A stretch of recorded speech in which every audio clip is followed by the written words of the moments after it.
In the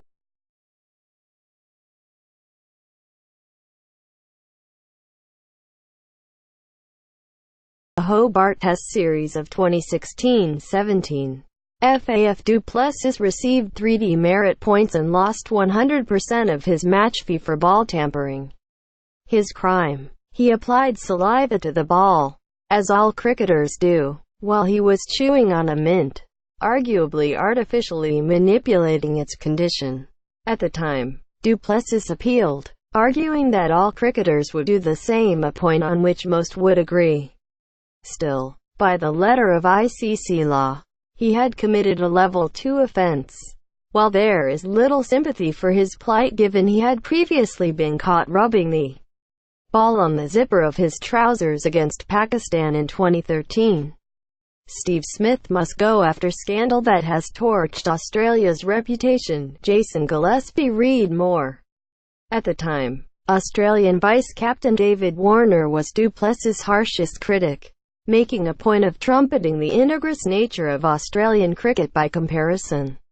"I won't comment on the way South Africa have been behaving, but I just know from an Australian cricket perspective, we hold our heads high and I'll be very disappointed if one of our teammates illegally changed the condition of the ball," Warner said at a 2016 press conference. "The rules are in place for a reason.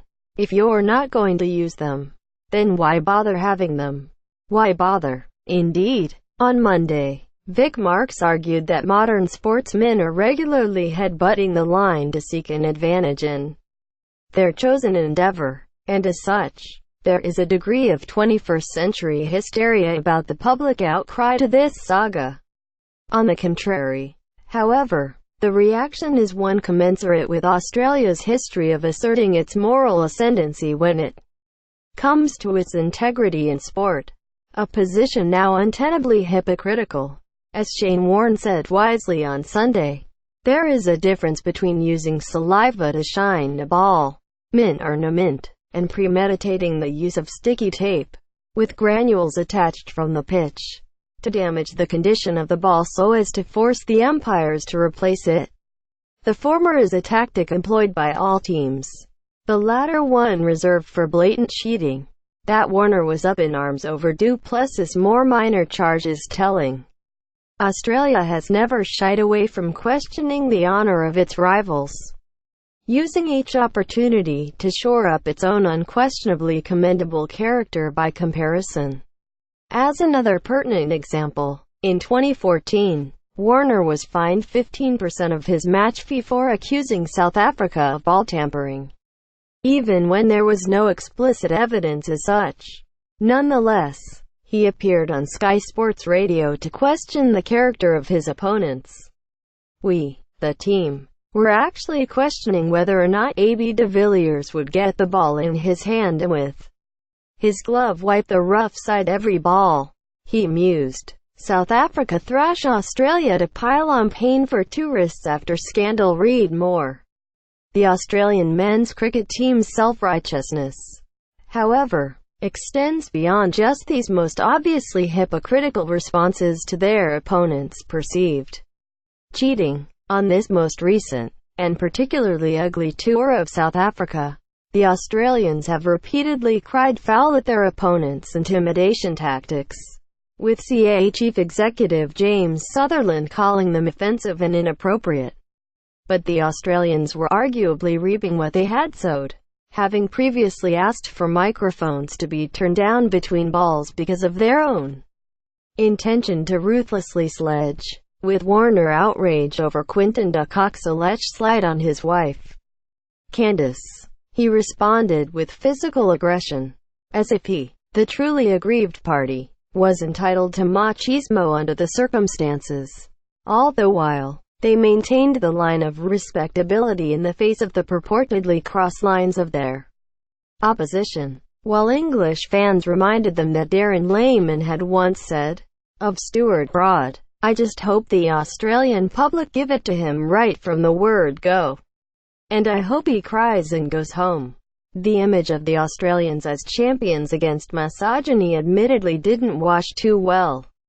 Quick guide to other sporting controversies show high Bloodgate. There were only a few minutes left of the 2009 Heineken Cup quarter-final between Harlequins and Leinster, and the English side were a point down. Luckily for them, they had one of the greatest players in their history in their squad. Unluckily for them, Nick Evans was sitting on the bench, having gone off injured earlier in the match. What followed was one of rugby union's darker episodes. The Quins wing Tom Williams sought treatment for a cut lip, allowing for a change to be made. Except there was no cut. He had bitten into a fake blood capsule. The fallout claimed the job of the Harlequins' director of rugby, Dean Richards, and led to a series of bans being imposed on other figures involved in the scandal. And Quins still lost the match. Deflategate, the scandal that seemed to drag on and on.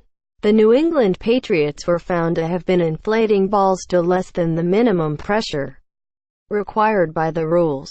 The idea being that a slightly deflated ball is easier to handle. The scandal erupted after an Indianapolis Colts player intercepted a ball from the Patriots quarterback Tom Brady and handed it to a member of his team's staff. A curious rule in American football allows teams to provide their own balls to use in their own plays, meaning opposing players rarely touch a ball provided by the opposition.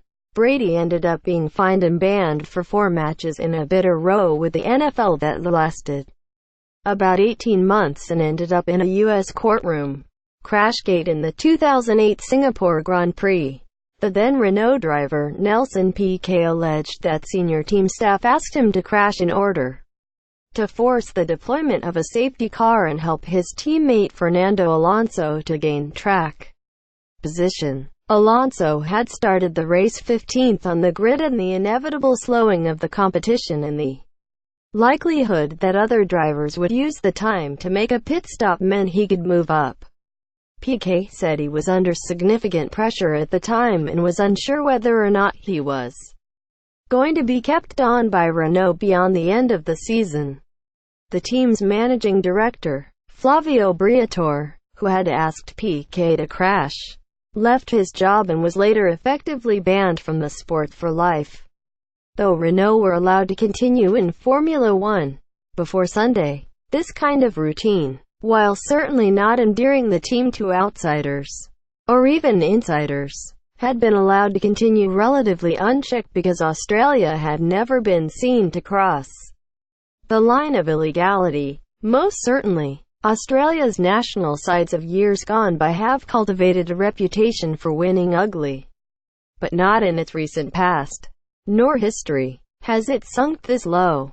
Even some of its darkest moments, such as the underarm delivery from Trevor Chappell, may have flown in the face of the spirit, but not the laws, of the game. This incident has changed all that, which explains what outsiders might perceive as hysteria from Down Under. Ironically, given its moral failings in so many areas of international politics, Australia has always considered itself an upstanding sporting nation. No longer, however, can its citizens stomach the piousness of a group of hypocrites.